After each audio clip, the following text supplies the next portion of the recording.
أعوذ بالله من الشيطان الرجيم. بسم الله الرحمن الرحيم. ويسألونك عن الروح قل الروح من أمر ربي وما أوتيتم من العلم إلا قليلا. 15 پارے سورہ بنی اسرائیل کے یہ 10واں رکوع ہے، اور یہ رکوع آیت نمبر 85 سے لے کر آیت نمبر 94 تک کے آیتوں پہ مشتمل ہے۔ اس رکوع میں اللہ تبارک و تعالی نے مشرکین مکہ کے ایک سوال کا جواب دیا ہے جو ان کے ذریعے پوچھا تھا مدینہ کے اہل کتاب نے۔ چنانچہ امام بغوی رحمۃ اللہ علیہ نے حضرت عبداللہ بن عباس رضی اللہ تعالیٰ عنہ کے حوالے سے ایک مفصل حدیث اس طرح نقل فرمائی ہے کہ یہ آیات مبارکہ مکہ مکرمہ میں نازل ہوئی جبکہ مکہ کے قریش سرداروں نے جمع ہو کر مشورہ کیا کہ محمد صلی اللہ علیہ وسلم ہمارے اندر پیدا ہوئے اور جوان ہوئے، ان کے امانت اور دیانت اور سچائی میں کبھی کسی کو شبہ نہیں ہوا، اور کبھی ان کے متعلق جھوٹ بولنے کی تہمت بھی کسی نے نہیں لگائی، اور اس کے باوجود اب جو وہ دعوی نبوت کر رہے ہیں یہ ہمارے سمجھ میں نہیں آتا۔ اس لیے انہوں نے آپس میں کہا ایک دوسروں سے کہ بھئی ایسا کرو کہ اپنا ایک وفد مدینہ طیبہ کے علماء یہود کے پاس بھیج کر ان سے ان کے بارے میں تحقیقات کرو۔ چنانچہ قریش کا ایک وفد علماء یہود کے پاس مدینہ پہنچا، اور علماء یہود نے ان کو مشورہ دیا کہ ہم تمہیں 3 چیزیں بتلاتے ہیں، تم ان سے ان تینوں کا سوال کرو۔ اگر انہوں نے تینوں کا جواب دے دیا تو وہ نبی نہیں، اس طرح تینوں میں سے کسی کا جواب نہ دیا تو بھی وہ نبی نہیں، اور اگر 2 کا جواب دیا، تیسری چیز کا جواب نہ دیا تو سمجھ لو کہ وہ نبی ہے۔ اور وہ 3 سوال یہ بتلائے کہ ایک تو ان سے ان لوگوں کا حال پوچھو جو قدیم زمانے میں شرک سے بچنے کے لیے کسی غار میں چھپ گئے تھے، کیونکہ ان کا واقعہ عجیب ہے۔ دوسری اس شخص کا حال پوچھو جس نے زمین کے مشرق اور مغرب کا سفر کیا، اس کا کیا واقعہ ہے۔ اور تیسرا ان سے روح کے متعلق دریافت کرو۔ یہ وفد مدینہ سے واپس مکہ آیا اور تینوں سوال رسول اللہ صلی اللہ علیہ وسلم کے سامنے پیش کر دیے۔ آپ نے فرمایا میں اس کا جواب تمہیں کل دوں گا، مگر اس پر انشاءاللہ نہیں کہا۔ اس کا نتیجہ یہ ہوا کہ چند روز تک وحی کا سلسلہ منقطع ہو گیا۔ 15 دن سے لے کر 40 دن تک کے مختلف روایات اس بارے میں ہمیں ملتے ہیں۔ قریش مکہ کو طعن و تشنیع کا موقع ملا اور پروپیگنڈے کرنے کا موقع ملا کہ کل جواب دینے کو کہا تھا، آج 3 دن ہو گئے یا 10 دن ہو گئے اور انہوں نے کوئی جواب نہیں دیا۔ رسول اللہ صلی اللہ علیہ وسلم کو بھی پریشانی ہوئی۔ پھر حضرت جبریل علیہ السلام یہ آیات لے کر کے نازل ہوئے کہ وَلَا تَقُولَنَّ لِشَيْءٍ إِنِّي فَاعِلٌ ذَلِكَ غَدًا إِلَّا أَن يَشَاءَ اللَّهُ، کہ آپ کسی چیز کے متعلق یہ نہ کہا کریں کہ میں یہ کام کل کر دوں گا، بغیر انشاءاللہ کہے، جس میں آپ کو یہ تلقین کی گئی کہ آئندہ کسی کام کے کرنے کا وعدہ کیا جائے تو انشاءاللہ کہہ کر کیا جائے کہ اگر اللہ نے چاہا۔ اور اس کے بعد روح کے متعلق یہ آیات حضرت جبریل علیہ السلام نے سنائی جو اس رکوع میں مذکور ہے۔ اور غار میں چھپنے والوں کے متعلق اصحاب کہف کا واقعہ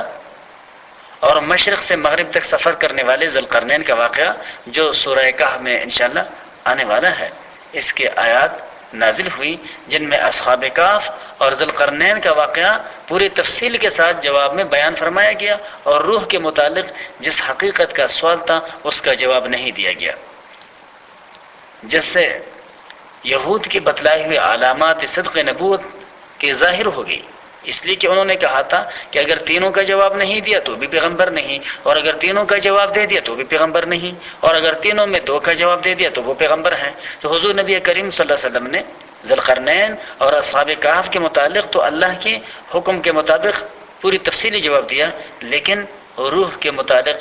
حضور نبی کریم صلی اللہ علیہ وسلم پر اللہ نے یہ آیات نازل فرما دی، اور جس میں یہ بتایا گیا کہ آپ کہہ دیجئے کہ روح امر ربی میں سے ہے، اور امر اس کے متعلق تمہیں اتنا زیادہ علم نہیں دیا گیا، لہذا اس کے متعلق انسان کچھ زیادہ بتانے سے قاصر ہے۔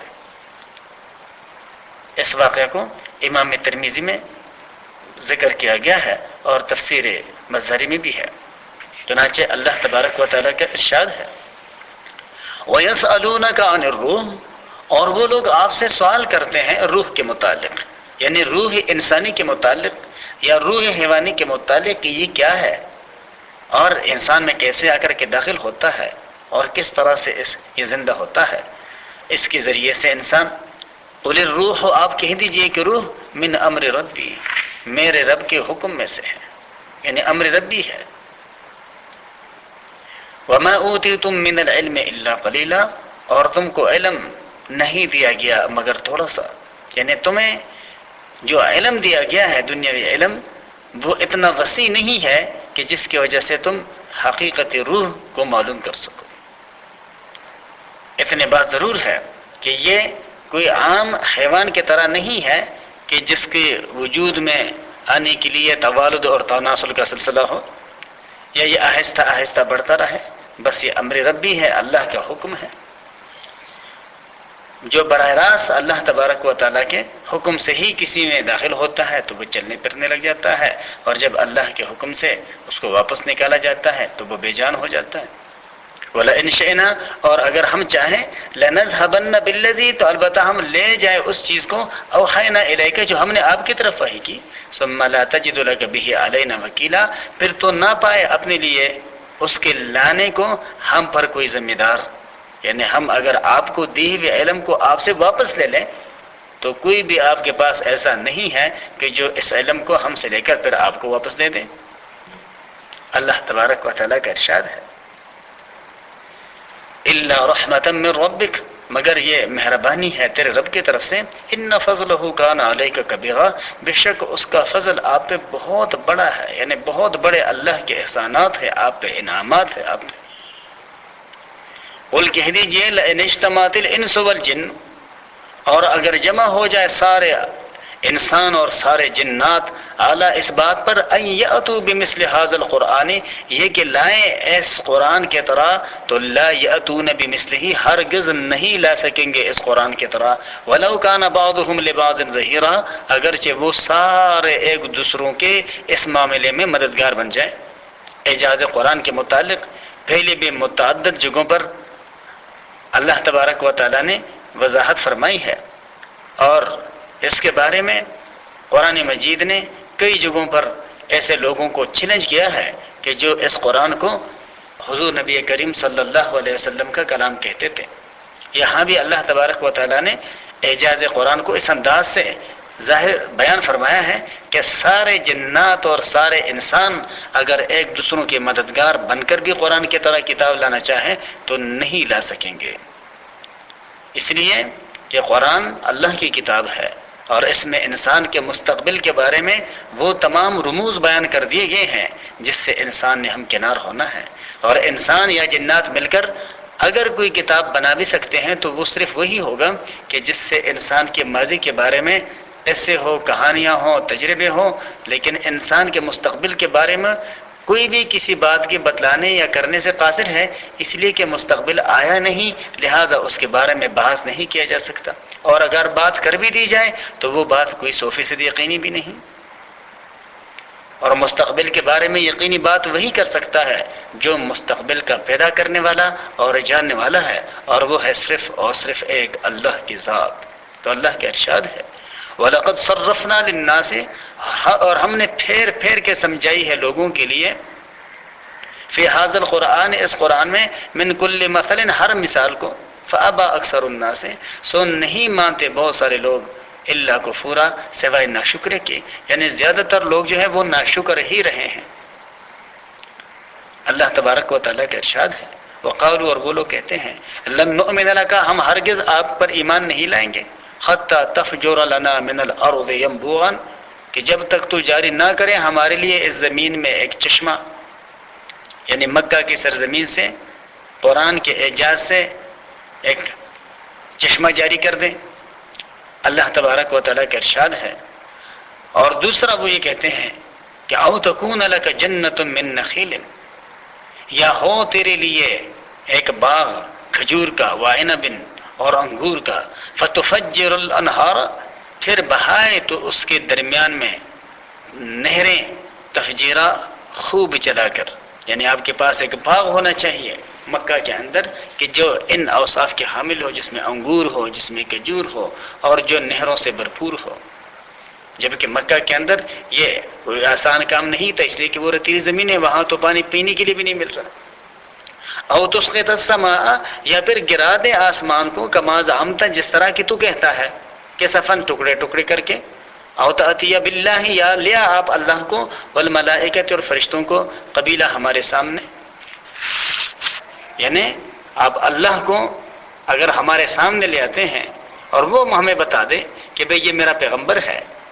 تو پھر ہم آپ پر ایمان لانے کے بارے میں سوچ لیں گے۔ یا فرشتے آ جائیں اللہ کی طرف سے اپنے اصل صورت میں، اور وہ ہمیں بتا دیں کہ بھئی اللہ کے پیغمبر ہیں، ان پر ایمان لے، تو پھر ہم سوچیں گے۔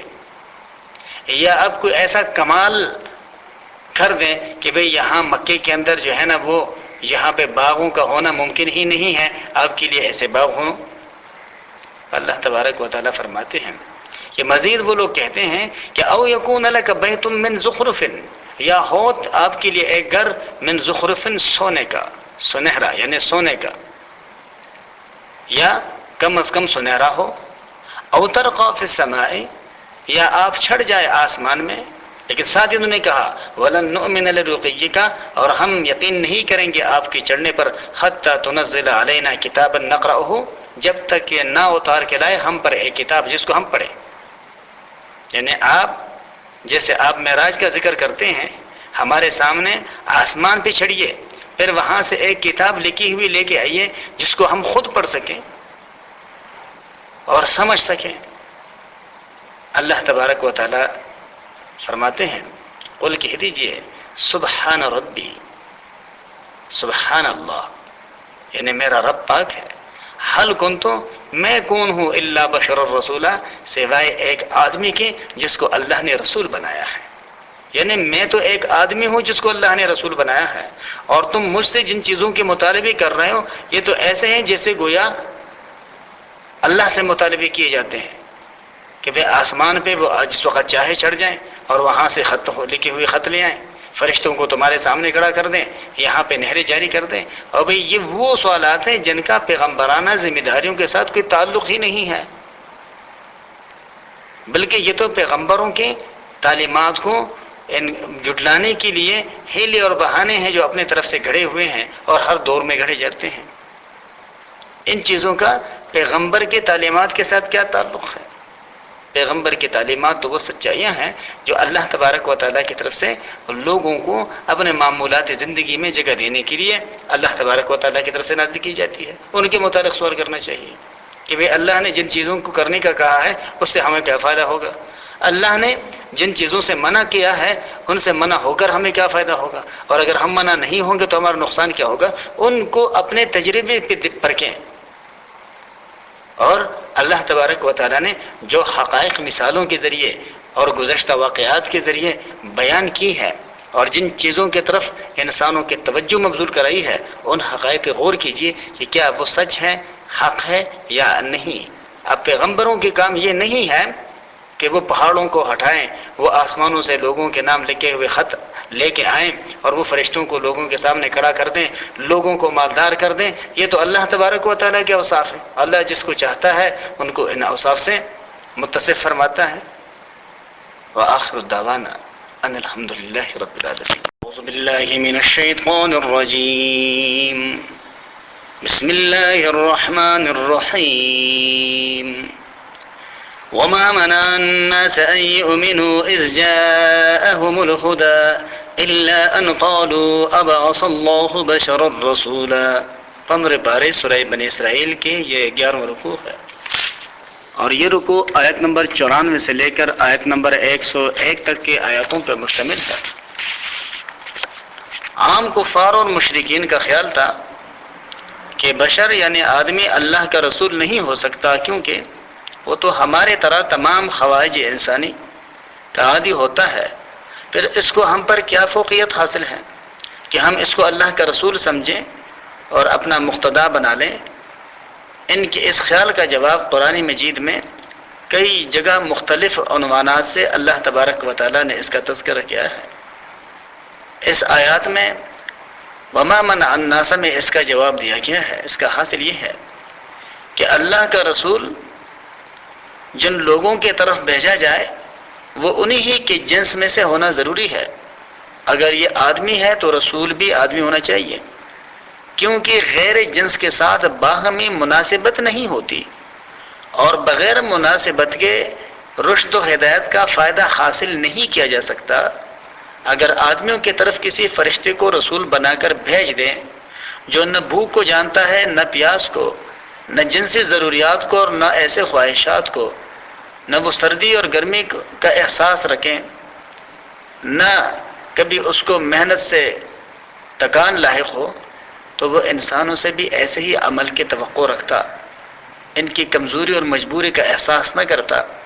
اسی طرح انسان جب یہ سمجھتے ہیں کہ یہ تو فرشتہ ہے، ہم اس کے کاموں کے نقل کرنے کی صلاحیت ہی نہیں رکھتے، تو اس کا اتباع کیا کرتے؟ تو اللہ تبارک و تعالیٰ نے انسانوں کے رشد و ہدایت کا اسی لیے انسانوں میں سے ہی ایک کو رسول اور پیغمبر بنا کر کے بندوبست فرمایا کہ یہ باہمی ایک جنس ہے، آپ باہمی ایک دوسروں کے تمام ضروریات اور خواہشات کو جانتے ہیں، اور تمام کے ضروریات کو جانتے ہوئے ایک دوسروں سے مایوس بھی رہتے ہیں اور مانوس بھی رہتے ہیں۔ تو اللہ تبارک و تعالیٰ نے یہ آیات نازل فرمائی جس میں یہ وضاحت کر دی گئی ہے کہ اللہ کا رسول انسان ہی ہو سکتا ہے، فرشتے انسانوں کی طرف رسول نہیں ہو سکتے۔ اللہ کا ارشاد ہے وما منع الناس، اور لوگوں کو روکا نہیں، ان یؤمنوا، یہ کہ وہ ایمان لائے، اذ جاءہم الہدی، جب ان کے پاس پہنچی ہدایت، الا ان قالوا، مگر اس بات نے کہ انہوں نے کہا ابعث اللہ بشر رسولا، کہنے لگے کیا اللہ نے بھیجا ہے انسان کو پیغام دے کر، اللہ نے انسان کو پیغمبر بنا کر کے بھیجا، اور ہم یہ کیسے مانیں؟ اللہ تبارک و تعالیٰ فرماتے ہیں قل کہہ دیجئے لو کان فی الارض ملائکۃ، اگر ہوتے زمین میں فرشتے، یمشون پھرتے، مطمئنین بستے، تو بھئی لنزلنا علیہم ہم اتارتے ان پر من السماء آسمان سے ملک الرسولا فرشتے کو پیغمبر بنا کر، یعنی اگر یہ زمین آدمیوں کے بجائے فرشتوں کی بستی ہوتی تو ہم ان کے ہدایت کے لیے پھر آسمان سے فرشتے نازل کرتے ہیں۔ قل کہہ دیجئے کفا باللہ شہیدا بینی و بینکم، اللہ کافی ہے حق ثابت کرنے والا میرے اور تمہارے درمیان، انہ کان بعبادہ خبیرا بصیرا، بے شک وہ اپنے بندوں سے باخبر ہے اور اپنے بندوں کو دیکھ رہا ہے۔ ومن یہد اللہ فہو المہتدی، اور جس کو اللہ ہدایت دے سو وہی ہدایت یافتہ ہے۔ ومن یضلل، اور جس کو وہ گمراہ کر دے، جس کو وہ بھٹکا دے، فلن تجد لهم اولیاء من دونہ، پھر نہیں پائیں گے آپ اس کے لیے کوئی بھی رفیق اللہ کے سوا۔ وَنَحْشُرُهُمْ يَوْمَ الْقِيَامَةِ عَلَى وُجُوهِهِمْ، اور ہم ایسوں کو اٹھائیں گے قیامت کے دن ان کے منہ کے بل، عمین کہ وہ اندھے ہوں گے، وَبُكْمًا اور گونگے ہوں گے، وَصُمًّا اور بہرے ہوں گے، مَأْوَاهُمْ جہنم، ان کا ٹھکانہ جہنم ہے، دوزخ ہے، کلما خبت، جب بھی لگے گی بجھنی یعنی اس کی آگ، زدناہم سعیرا، ہم اور زیادہ کریں گے اس کے بڑکانے کو۔ اللہ تبارک و تعالی ان آیاتوں میں اپنے حکموں سے روگردانی کرنے والوں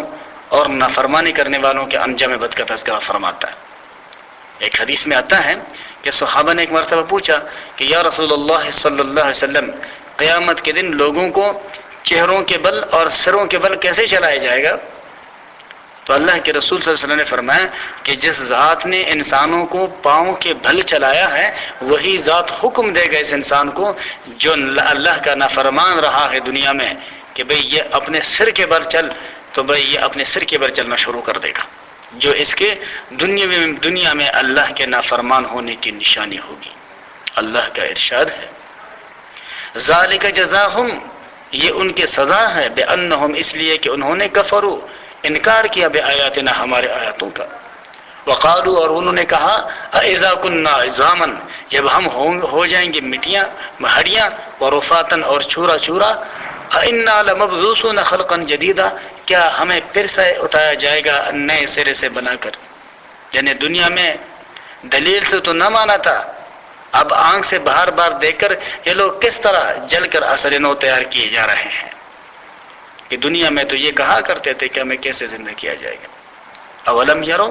کیا وہ نہیں دیکھتے، ان اللہ الذی، یہ کہ اللہ وہ ذات ہے، خلق السماوات والارض، جس نے بنائے ہیں آسمان اور زمین، قادر، وہ قادر ہے، علی، اس بات پر، ان یخلق مثلہم، کہ وہ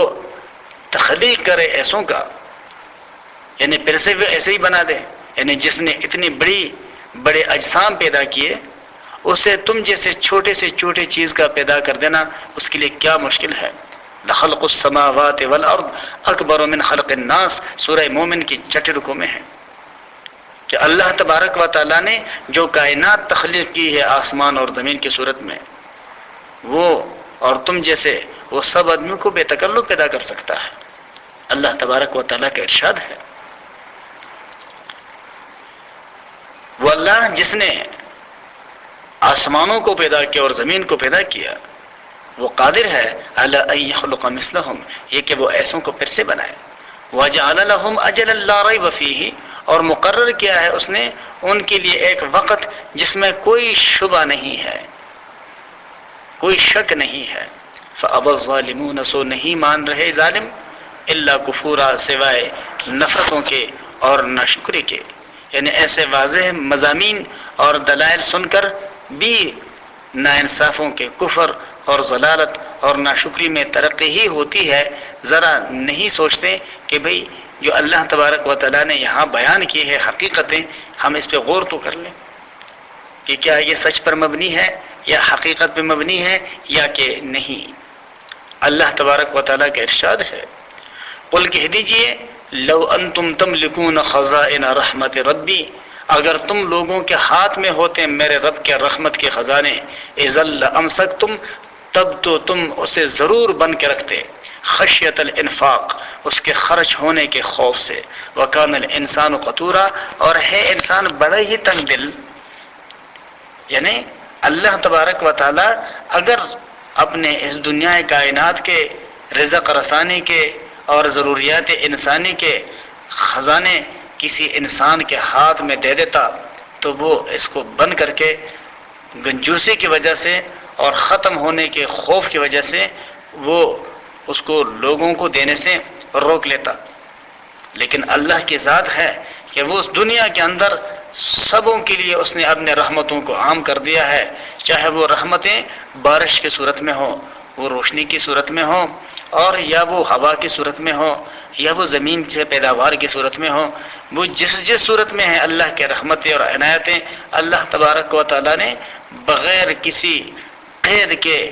اس کا عام خرچ شروع کر دیا ہے دنیا میں اپنے بندوں کے اوپر، تاکہ اللہ کے بندے دنیا میں اس سے فائدہ اٹھائیں۔ لیکن حساب آخرت میں ہوگا کہ جس نے اللہ کی نعمت سے فائدہ اٹھایا، کیا اس نے اس نعمت سے فائدہ اٹھاتے ہوئے اللہ کے رضا کو پیش نظر رکھا یا کہ ہمیشہ اپنے خواہشات ہی کی پیروی کرتا رہا۔ وآخر دعوانا ان الحمد للہ رب العالمین۔ اعوذ باللہ من الشیطان الرجیم، بسم اللہ الرحمن الرحیم۔ وَلَقَدْ آتَيْنَا مُوسَى 9 آيَاتٍ بَيِّنَاتٍ فَاسْأَلْ بَنِي إِسْرَائِيلَ إِذْ فقال له فرعون انی لأظنک یا موسیٰ مسحورا۔ 15 پارے سورہ بنی اسرائیل کی یہ 12واں اور آخری رکوع ہے، جو آیت نمبر 101 سے لے کر تا اختتام آیت نمبر 112 تک کے آیاتوں پہ مشتمل ہے۔ اللہ تبارک و تعالی نے حضور نبی کریم صلی اللہ علیہ وسلم کے زمانے کے لوگوں کے سامنے اس حقیقت کو واضح کرنے کے لیے کہ بھئی تم یہ جو کہتے ہو کہ اللہ کا رسول انسان نہیں ہو سکتا، تو اللہ تبارک و تعالی نے اس سے پہلے بھی جتنے رسول مبعوث فرمائے ہیں انسانوں کی ہدایت کے لیے، وہ سارے کے سارے انسان ہوئے ہیں، اور ان رسولوں میں بہت بڑی تعداد ان کی ہوئی ہے جن کو اللہ تبارک و تعالی نے بنی اسرائیل کے طرف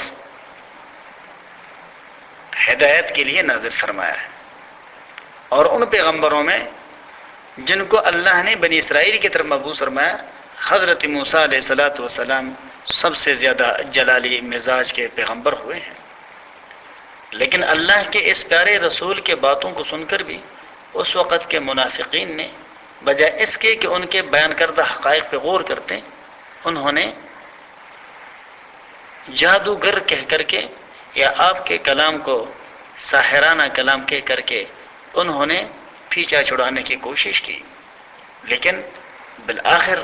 وہ اس حالات سے ہمکنار ہو گئے جس کی وجہ سے کوئی بھی نافرمان ہمکنار ہوتا ہے۔ چنانچہ اللہ تبارک و تعالیٰ کا ارشاد ہے،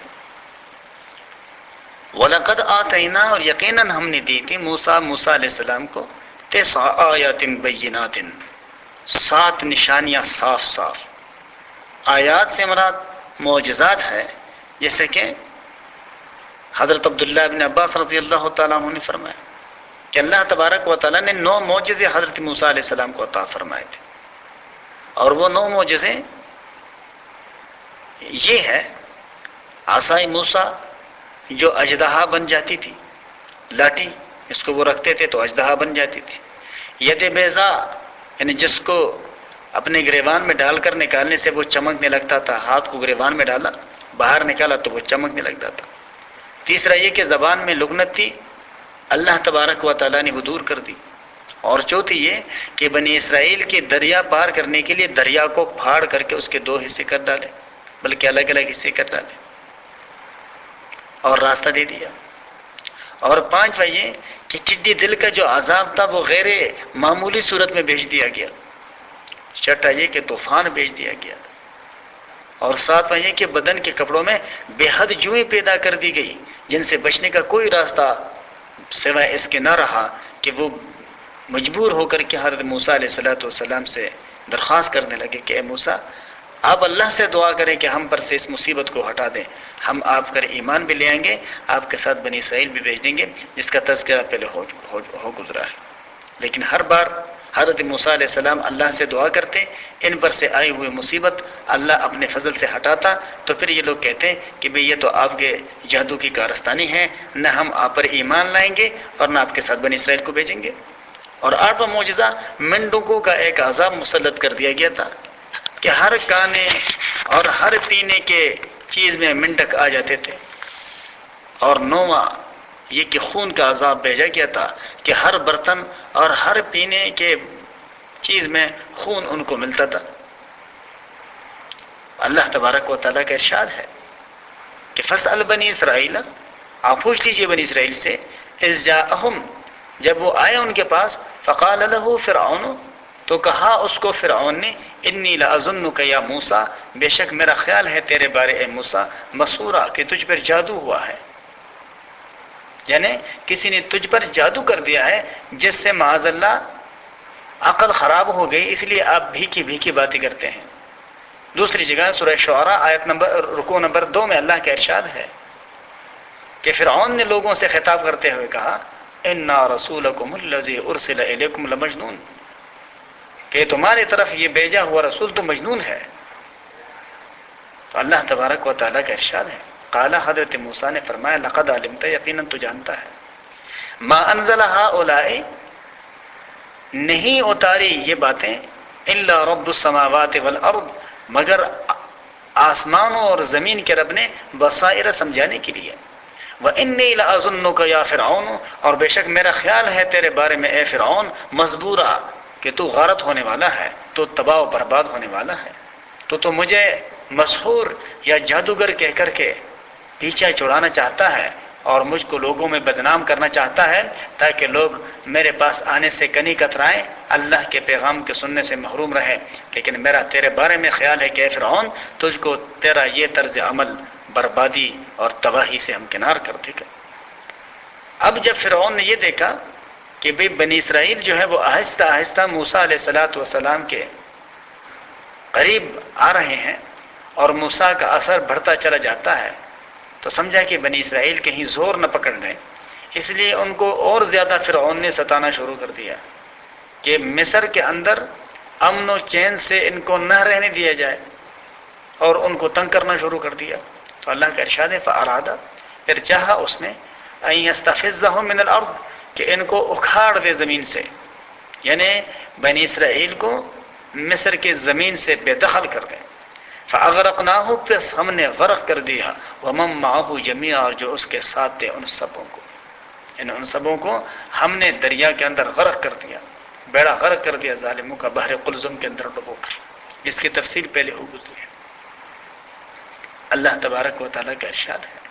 وَقُلْنَا اور ہم نے کہا من بعدہ ان کے غرق ہونے کے بعد لبنی اسرائیل بنی اسرائیل سے کہ بھئی اسکنوا الارض اب آباد رہو تم زمین میں. فَإِذَا جَاءَ وَعْدُ الْآخِرَةِ پس جب آئے گا آخرت کا وعدہ جِئْنَا بِكُمْ لَفِيفًا ہم تم کو پھر لے کے آ جائیں گے سمیٹ کر. یعنی ہم تمہیں بھی یوں نہیں رہنے دیا جائے گا کہ اب تم جو چاہو جہاں چاہو آزادی کے ساتھ کرتے چلے جاؤ، نہیں. اب تمہارا وہ دشمن تو راستے سے ہٹا دیا گیا، لیکن اب تمہاری ایک نئی امتحان شروع ہوگی کہ پہلے تم غلام تھے، اس میں تمہارے آزمائش تھا، اور اب تم حکمران ہو، اب تمہارا اس میں آزمائش ہوگا. وَبِالْحَقِّ أَنزَلْنَاهُ وَبِالْحَقِّ نَزَلَ اور سچ کے ساتھ اتارا ہم نے اس قرآن کو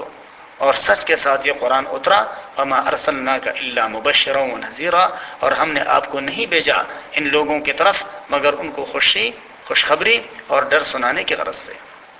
کہ آپ لوگوں کو اچھے اعمال کے کرنے پر رب کے رضا کی خوشخبری سناتے ہیں، ان کے آخرت کے راحتوں کی خوشخبری سناتے ہیں. اور جو لوگ نافرمانیاں کرتے ہیں اور نافرمانیوں سے آپ کے بتلانے کے باوجود بھی وہ باز نہیں آتے، تو آپ ان کو ان کے انجام بد سے خبردار کرنے والے ہیں، ڈرانے والے ہیں، تاکہ وہ اب سے اپنے آخرت کی فکر میں لگ جائیں،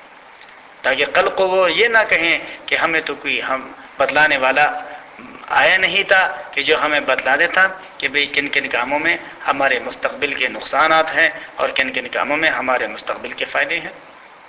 وَقُرْآنًا فَرَقْنَاهُ لِتَقْرَأَهُ عَلَى النَّاسِ اور قرآن فرقناہ کہ جس کو ہم نے وظیفے کے طور پہ کر دیا ہے علادہ لتقرأہ علی الناس تاکہ پڑھی جائے اس کو لوگوں پر علی مکسن ٹھہر کے. ونزلناہ تنزیلا اور ہم نے اس کو اتارا آہستہ آہستہ اتارنا، یعنی قرآن مجید اس طریقے سے نازل کیا گیا کہ آہستہ آہستہ اتارا گیا تاکہ سمجھ کر اس پر عمل کرنا آسان رہے، جسے تدبر اور تذکر کہتے ہیں. تو اللہ تبارک و تعالیٰ نے یہاں پہ قرآن مجید کا آہستہ آہستہ نازل کرنے کی جو مقصد ہے اور وہ یہاں بیان فرمایا ہے کہ اس لیے کہ آہستہ آہستہ وظیفے کے طور پہ ہم نے نازل کیا تاکہ لوگ ایک تو اس کو سمجھیں اور دوسرے لوگوں کے لیے اس پر عمل کرنا ممکن رہے اور آسان رہے. قل کہہ دیجیے آمنو بھی تم اس کو مانو اولا تؤمنو یا نہ مانو. ان الذین بے شک وہ لوگ اوتوا العلم من قبلہ جن کو علم ملا ہے اس کے پہلے سے اذا یتلی علیہم جب تلاوت کی جاتی ہے ان کے سامنے قرآن کی یخرون للاذقان سجدا تو وہ گر پڑتے ہیں اپنے ٹھوڑیوں کے بر سجدوں پہ. وہ یقولون اور کہتے ہیں سبحان ربنا پاک ہے ہمارا رب ان کان وعد ربنا لمفعولا بے شک ہمارے رب کے وعدے ہو کے رہیں گے. اس لیے کہ قرآن نے تو انسان کے مستقبل کے حقائق اور حالات بیان فرمائے. تو جو گزشتہ آسمانی کتابوں کے عالم لوگ ہیں، جب وہ قرآن کے بیان کردہ حقائق کو سنتے ہیں تو اس اللہ کے سامنے سجدے میں گر جاتے ہیں کہ بے شک اللہ نے جو کچھ قرآن میں بیان کیا ہے یہ ساری حقیقت ہے اور یہ سب کچھ ہو کے رہے گا۔ وَيَخِرُّونَ لِلْأَذْقَانِ، اور وہ گر پڑتے ہیں اپنے ٹوڑیوں کے بل، یبکون، روتے ہوئے، وَيَزِيدُهُمْ خُشُوعًا،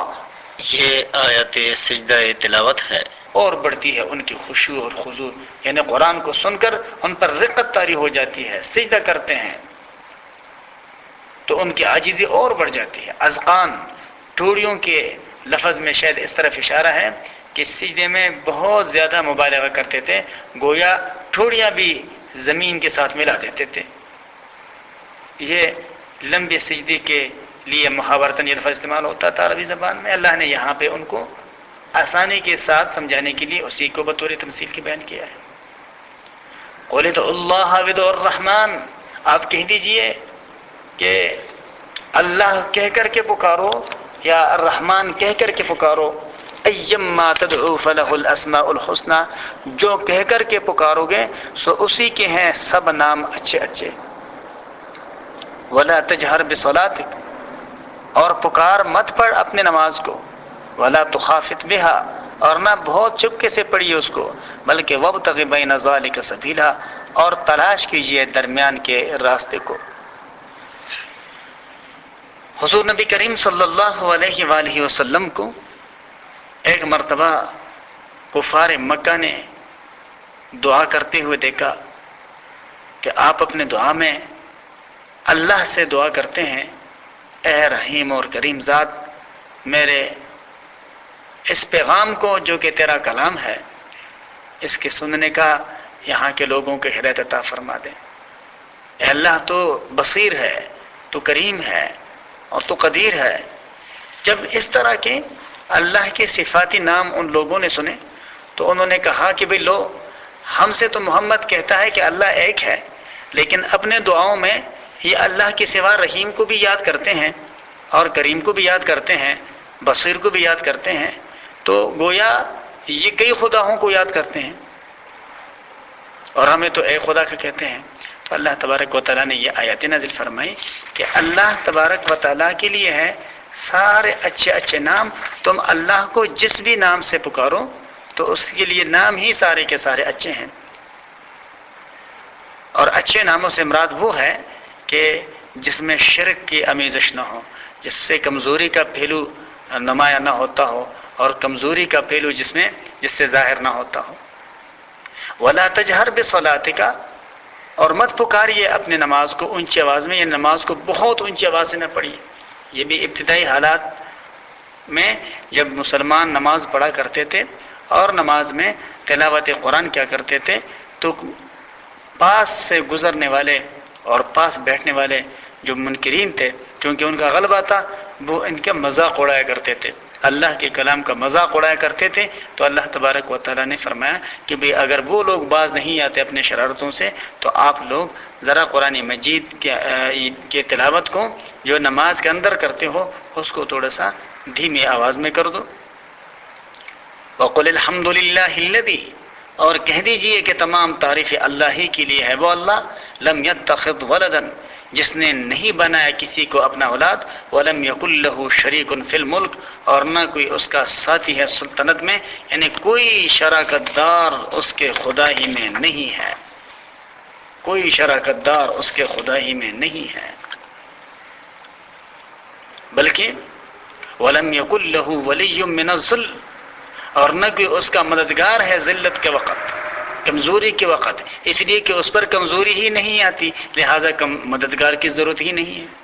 وَكَبِّرْهُ تَكْبِيرًا، اور اس کے بڑائی کر بہت بڑا جانتے ہوئے کہ اللہ تبارک و تعالیٰ ہی سب سے بڑے عظیم الشان ذات ہے، لہذا اس اللہ کی بڑائی اپنے زبان سے، اپنے اعمال سے، اپنے انفرادی زندگی میں، اپنے اجتماعی زندگی میں اس اللہ کی بڑائی کیجیے، اور اس اللہ کی بڑائی اس طرح سے ہے کہ اس نے اس کام کے کرنے کے دورانیے میں جس طرز عمل اختیار کرنے کا حکم دیا ہے اس کام کے دورانیے میں اسی طرز عمل کو اختیار کیا جائے، گویا اللہ کے اس بول کو باقی لوگوں کے چاہتوں اور باقی لوگوں کے خواہشوں اور باقی لوگوں کے بولوں پر اوپر رکھ دیا جائے کہ بھئی یہ اللہ کا حکم ہے، لہذا اللہ سب سے بڑا، اس کا حکم سب سے بالا، اور وہ سب سے زیادہ اولا اور سب سے زیادہ مستحق ہے اس بات کا کہ اس پر عمل پیراہی اختیار کی جائے۔